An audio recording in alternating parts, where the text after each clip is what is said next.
Hello, everyone, and welcome to Real Estate Right Now. We talk about real estate matters that matter to you. Hi, my name is Jay Izzo, and we are live here from Linnecraft Steam Studios in Raleigh, North Carolina, part of the Greater Research Triangle Park. Today's show is one that I occasionally get questions about, and that's, investing in beach property. And a lot of times when people ask about that is they say, well, I really don't feel like I can afford it on my own. Well, here's the deal. I brought in senior listing and buyers expert with Linnecraft Team Realtors, Dwayne Reece, who's no stranger to the show. Welcome back. Thank you, Jay. Glad to be back. And you have a great story because you wanted to invest. And this is something that we've talked about for years. Sure, absolutely. I think you and I have probably talked about 10, 15 years. Exactly. That you wanted to invest eventually in some beach property. And but beach properties prices get pretty big. They grow. They grow quick, and the expenses grow. And it grows quickly.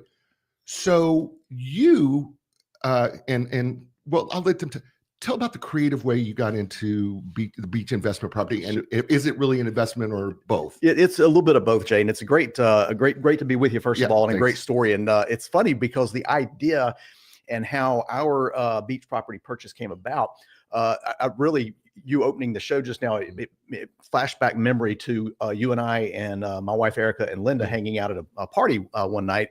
I think it was the reopening of the pandemic party with Michael Martin. I think so. It was the celebrating of the end of the pandemic, and we were in a conversation. And you and Linda have owned a beach property for years.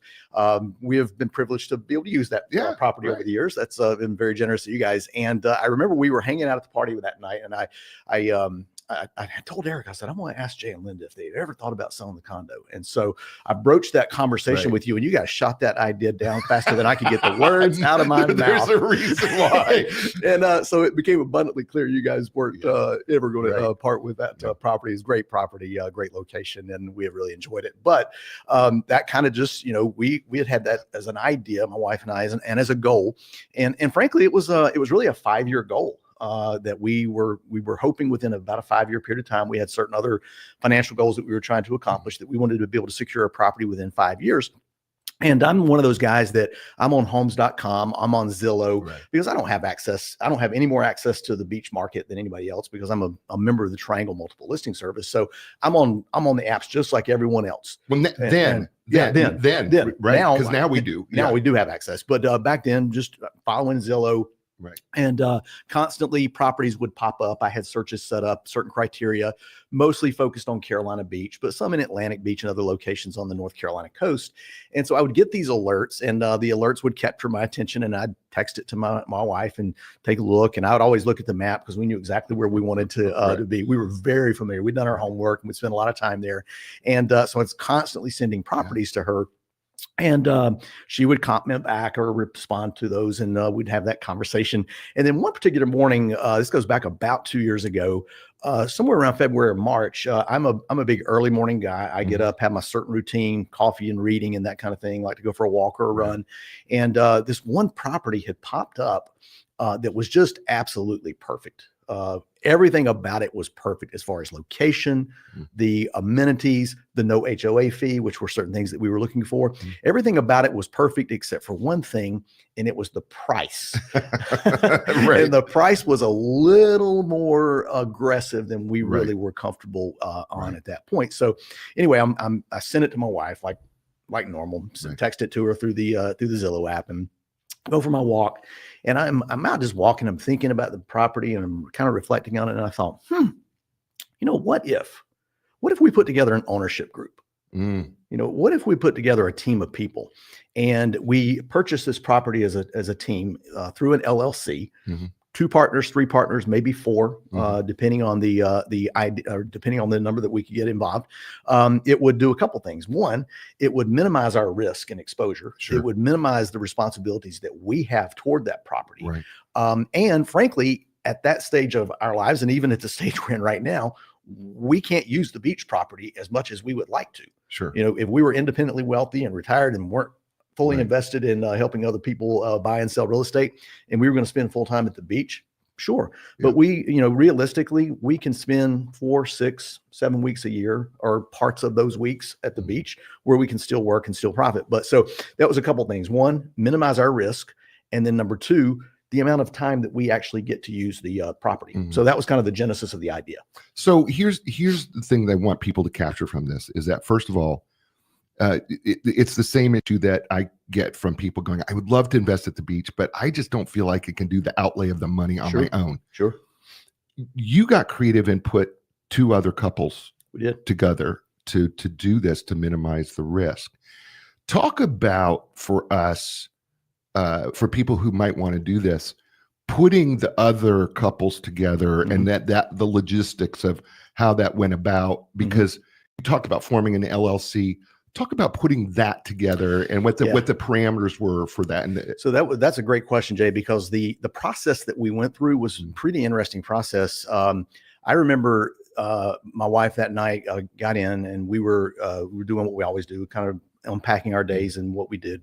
The great thing about us, and this, Eric and I both are in real estate, so we're on different teams, but we are always collaborating and conversing about things and everything. So I said, hey, I came up with this idea, and I started unpacking that with her, and she was just like super excited about it. So the first stage of the process is to make sure your spouse or partner that you guys are on the same page, right? And so I'm one of these guys that I can come up with an idea a minute, and it doesn't mean all those ideas are great. If you're coming up with an idea a minute, like one of them might be decent, and the rest are like, what was I thinking?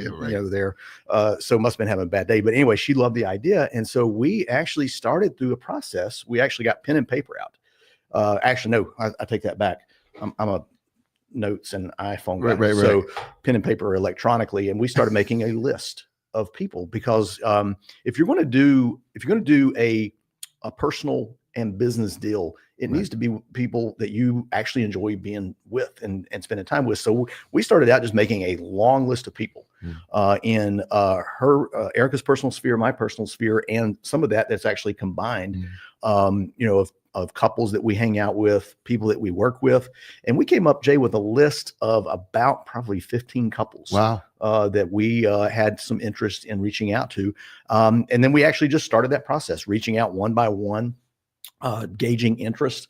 It was kind of interesting, because it was just like you and Linda saying no to selling your condo. We had people that were quickly like, nope, not doing that. And then we had people that were like, yeah, that sounds like a pretty neat idea. And so we had an initial meeting, a dinner meeting with 3 other couples that we really thought probably going to put something together. And the more we had conversations, and the more we discussed goals, because that's a key. Everybody's got to be on the same page as far as what your goals are with the property. And we worked through that process, and only 1 out of the 3 couples plus us 2 were still interested in moving forward. And so we kind of bogged down there at that point. And we weren't sure it was going to happen. The great thing from a timing standpoint, this was 2 years ago. The market, especially at the beach, was much more balanced than it had been in years past. So it wasn't like homes were flying off the shelf. So I'm continuing to keep an eye on this property, hoping it stays on the market. And then one of the other couples that had said yes to joining us came up with an idea of a 3rd couple.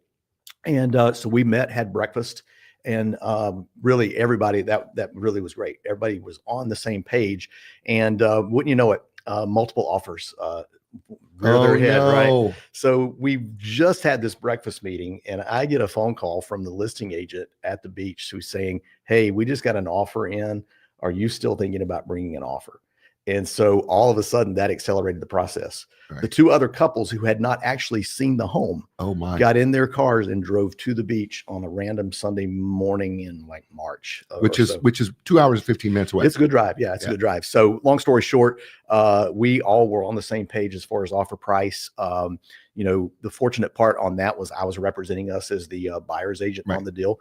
And so was able to quickly get an offer put together, get our financing in order that afternoon, and got an offer on the table, negotiated it out, and had that home under contract by that Sunday evening. So which is awesome stuff. Pretty awesome stuff.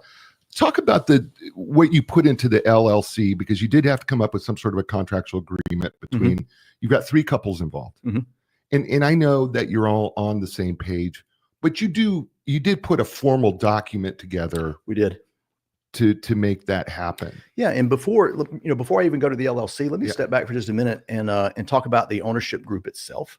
Because if you're listening to this, you're joining us today, or you're listening to the podcast through our newsletter that goes out. There's a couple of things that I would say is that the team that you put together needs to be a team that's on the same page. Right. And I mean, same page as far as goals, the way you want to use the property, what you're hoping to accomplish out of things. And that's the really great thing about the group that we have, the team that we have. Everybody has their role to play, and we all are on the same page on how we want to use the property. So we were united in that we all wanted the usage of the property a certain amount of time through the year, but we were also on the same page as far as using it as a somewhat of a revenue generating property. Right. So we do rent our property out through Airbnb and Vrbo, and it's not the revenue that we receive in that is not a break even or even a money maker, but it is minimizing our exposure, the team's exposure, as far as the amount of outlay we have on both mortgage payments, repair and maintenance, and those kind of things. So we're minimizing a good portion of that, and then we pretty much get to use it in the off season. And all of our ownership group, everybody's on the same page on that. And the other thing, and I think we got a little bit lucky, but we all have different strengths and weaknesses, and so it's a team approach. We have a guy he's a financial planner. Guess what his role is? He manages the books, right? His wife, she manages the Airbnb. She's super organized, very detail oriented. Right. You don't want me and the other guy and we're not the detail oriented kind of guys. But the other piece is we're all on the same page as far as how we're maintaining the property. So everybody's got a role to play, and we're constantly being able to maintain and make things happen. As far as the structure, you asked about the LLC. That has been a great thing, because what we do, we have a business checking that we roll all of our finances through. We are able to manage the money and manage the revenue, and the LLC protects us from a rental standpoint. So if there's ever an accident or a homeowner's insurance claim, we got some minimized exposure on that. So just a whole lot of advantages, to that. Looking back on it, there's really not a lot of things that we would have done differently in the process. So I think there's a question, and at least I think people would ask you, and that is, did you have to do some sort of an agreement as to what the group was that like whatever you call your group of with the three couples? Did you have to put some sort of an agreement there together? We actually did. So as part of the LLC, we also had an attorney right before closing, or maybe right after closing, actually. We put together a operating agreement with the three couples. And there were some protections in that operating agreement that were really making sure that we were on the same page. And then what happens in the event that one of the couples goes through a marriage breakup? Right. Or, the death. We're all going out at some point. Yeah, at some point we're going to go out. If one of the couples has one of the people pass away, then what does that scenario look like as far as how you're disposing of the property, first right of refusal on buying the other owners out, or frankly, if you just decide, I don't want to own this anymore. So we had some protections in the operating agreement that was a part of the LLC that really was a solid thing. We had that drafted up by an attorney. Everybody signed off on that. So. It's so important, though, I think, whenever you get into a group like this, that you have that. And I think people think, oh, well, they're my friends. Right. Well, you are. Sure. But you want to stay that way. What the agreement does, the agreement doesn't say that you don't trust each other. The agreement, right? It just says everybody's on the same page here with how we're going to handle this. Absolutely. Something, because, things do happen. Maybe there's financial distress and somebody needs to get out. You're right. Death happens. Divorce happens. Fortunately, you've got three couples that are solidly married, and I think, but there was operating agreements in that LLC when you do it is so important. And Jay, one of the things you mentioned, being on the same page, one of the things that was in the operating agreement, and I think has been really super beneficial. And anybody thinking about doing this, I'd strongly encourage this. We, in part of the operating agreement, we do 2 owners meetings a year. Oh, cool. So we do one in the fall, one in the spring. And at that owners meeting, we have it actually at the beach property. So we're there sometimes 2-3 nights together, but we're spending time with one another and enjoying that, right. going out to dinner and having fun and enjoying things and doing repair work on that. Right. But we have actual business meetings where we roll through, the amount of revenue that we generated, where we're at on expenses, any repairs or updates that we want to do. We had certain projects. We have a long list of improvements that we want to do to the property, and we have to prioritize those improvements. We have to all be on the same page. So we're having that semi-annual owners meeting where we're all on the same page, all making the decisions together. And that's not only making decisions together, but it's also just continuing to build those relationships. And I'll tell you that over this last, 18, I guess now cruising toward 24 months, we have developed really solid, trusting relationships. Everybody on the same page and everybody on board with what we're accomplishing and how we're going about, trying to get it done. So you talk about renting. You said early, well, we rent it. How many weeks out of the year do you rent it? So we open up the rental calendar from Memorial Day to Labor Day. So what we call in season here. In season, and then we divvy up the calendar the rest of the year among each of the couples. So really, we'll have some off-season revenue generation. We keep the calendar open on most of those weeks off-season. But you and I both know in this particular market, off-season rentals are not strong. In season, we're great. And so, we have approached this as an ownership group. We've had this conversation many times. We don't view the property as ever being 100% going to pay for itself. Right. We're at a beach location that's just not conducive. Right. There's not enough revenue that's going to be generated, but we are generating enough revenue in that in season and the handful of off-season rentals that we have to really minimize and generate about 2/3 of our mortgage. Right. So, we're covering about 2/3 of our expense, and then we get the benefit of using the property, pretty much anytime we want, managing that schedule around. And then the other piece that we're all counting on is the value appreciation of the property. Absolutely. I'm the guy. By the way, it's already increased in value. Absolutely. My role on the team is tracking that value. I use a couple of tools. I don't do market analysis every month, but one of the tools I love, it's called My Home IQ. I have our property set up on My Home IQ. It shows me the estimated value of the property, the amount of appreciation we've had since we purchased it, and the amount of equity that we built up. So, cool. That's kind of the long-term play. We're minimizing our exposure financially with the revenue offset, and then we're going to count on that appreciation from an investment standpoint down the road. Well, and I want people to think about this, whether you're listening or watching. By the way, thanks everybody for watching, including Paul Fitz. Appreciate you doing that. One of the things is you just pointed out something I think is really, really important. 67% of your mortgage is being paid by your rental. That means 1/3 is being divided by 3 groups of people. Correct.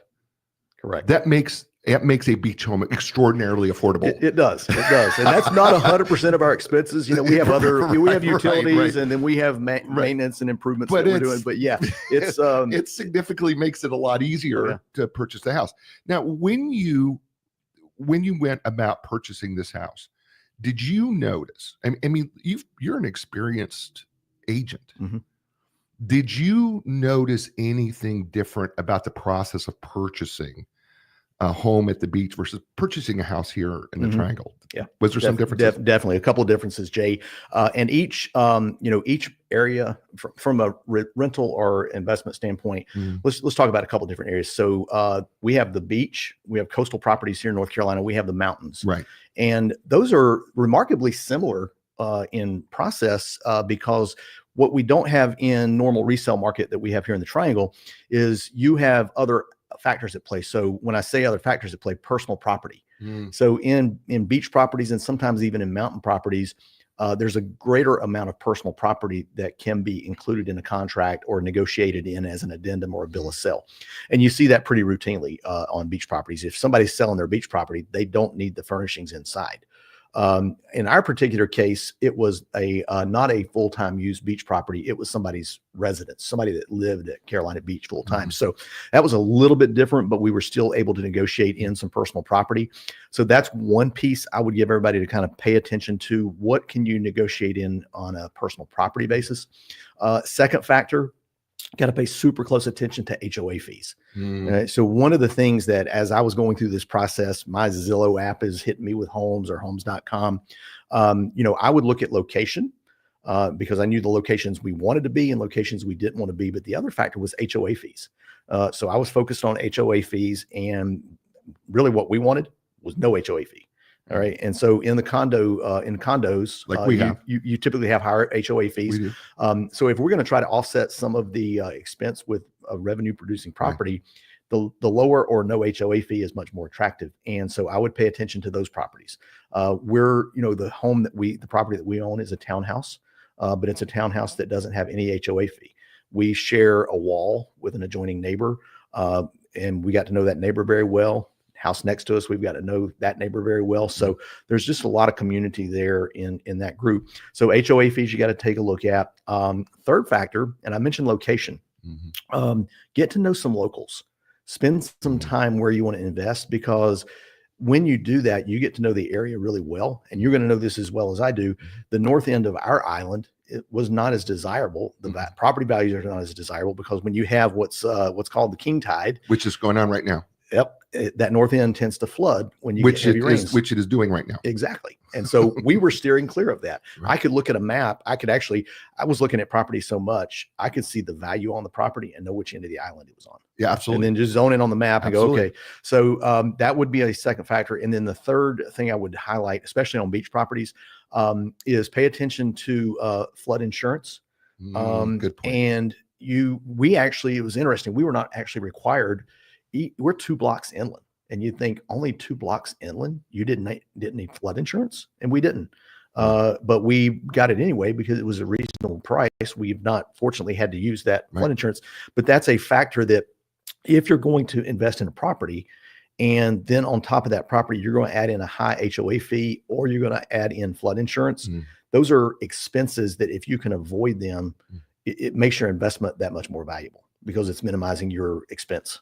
So now that you've been in this thing for almost 2 years, and we're almost done here, but now that you've been in here almost 2 years, what are some of the maintenance issues that maybe came up that you didn't expect, being in a salt air and literally 2 blocks from the ocean? Yeah. Well, there's a couple things on that, Jay, and I'll actually roll through a couple of maintenance ideas, and one of them is a reflection of the fact that we're trying to generate some revenue. Right. People that rent through Airbnb, they don't always take care of your property as great as you would. That's right. Correct. And so we've learned some things on that. Our entryway hallway, it takes the brunt of the scuffing from luggage and beach chairs and that kind of thing. So one of our ownership partners, she came up with a tremendous idea of getting this washable wallpaper, and it's really got a beach kind of look to it. So just that little thing, it was a really small investment, but it makes it really easy to keep that looking good. Yeah. Certainly HVAC's got to have some maintenance. So we do an annual maintenance plan there because, beach air, salt air definitely is going to tax your HVAC. We know going into this, we're going to have to replace the HVAC more often than we would in an inland property. And then the third thing for us, our property is a rooftop. So that rooftop needs some maintenance and takes some cleaning. So that's actually one of the things that we're going through right now. The surface on that is not as easily power washed. So we're looking at something from a maintenance standpoint to kind of minimize that. But there's always, just like in normal home ownership, there's always something from a maintenance standpoint. But again, go back to that team approach. Right. My wife and I aren't doing it by ourselves. We got 2 other couples. So everybody on our group and everybody in our ownership group, everybody's willing to roll their hands up and get things done and make things happen. So, yeah. How do you divide up the other times between the 3 couples? Because you're renting it for about 12 to 16 weeks a year, somewhere in there. I'm probably closer to 12-ish area, because that's typically in season rentals is 12 weeks.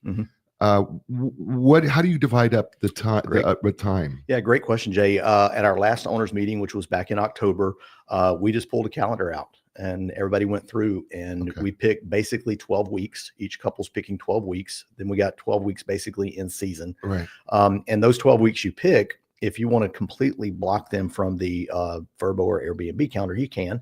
And it's kind of interesting because we're starting to get to know each other's rhyme and rhythm, and we're tending to pick the same weeks every year because we want a birthday week here, or an anniversary week here, or it's a kid's birthday, or it's, so there's a lot of rhyme and rhythm. And so we're kind of getting into that routine, but we also can trade weeks. So like if we're designated this week and one of the other couples wants it and we're not going to use it, we swap off on that.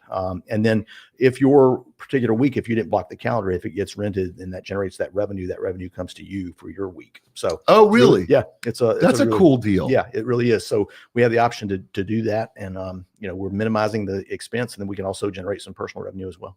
So as we finish up here in the last minute or so, what are some things you would, I mean, you've given tremendous advice already, but if there's a couple things that you would advise people when you're thinking about purchasing a beach property, what might be one or two things in addition? The biggest thing I would encourage people, Jay, is make sure you have spent some time in that area.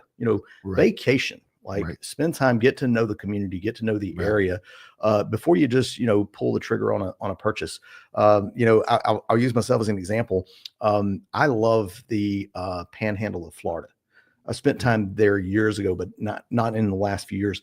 And I'll keep my eye on properties in the Panhandle of Florida, but I don't know that area well. Right. And because of that, I'm not willing to pull the trigger on that. Right. I need to go. I'm a guy that needs to really get familiar with the area. Strongly encourage, spend a lot of time there, know the area, and know that's where you want to be. And then the second key piece would be make sure you've got a group of people that you really like spending time with.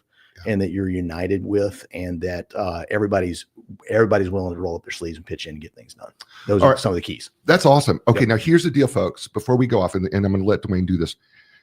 Here's the thing. Currently now, we have an MLS system where we're at here in the Greater Research Triangle Park that not only covers us here, but we also cover the areas of the beach. We sure do. All the coastal areas. All the coastal areas. Mm-hmm. And so that you can now, and listen, he's got experience knowing how to make this beach thing work for you. If you're looking to try to get into a beach house and you're going, I don't know where to start, I don't know who to talk to, start right here with you. Give me a call. So tell people how to get a hold of you so they can ask give me a call, 919-623-3731 or Dwayne R@lindacraft.com. Yeah. I'd love to help you. Yeah. Folks, I'm just telling you, you want to get into the beach house, start here. He's going to be able to walk you through that whole process, the LLC, the attorneys, what you need to think about, what you need to go through. It's going to be perfect for you, I promise. Dwayne, thanks so much. Thank you, Jay. This was a lot of fun. Folks, you know what? Thank you for joining us. You have a lot of choices. You chose us. We appreciate it. Give us a thumbs up on YouTube. Write us a positive review wherever you're watching or listening to the show. And before we go, we should say this. I see it. Paul Fitz. We hear you, Paul.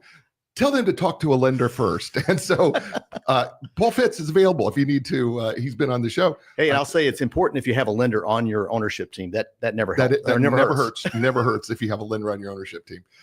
Folks, thanks so much. I say to you everywhere, all over the world, you know what that is. Ciao, everybody.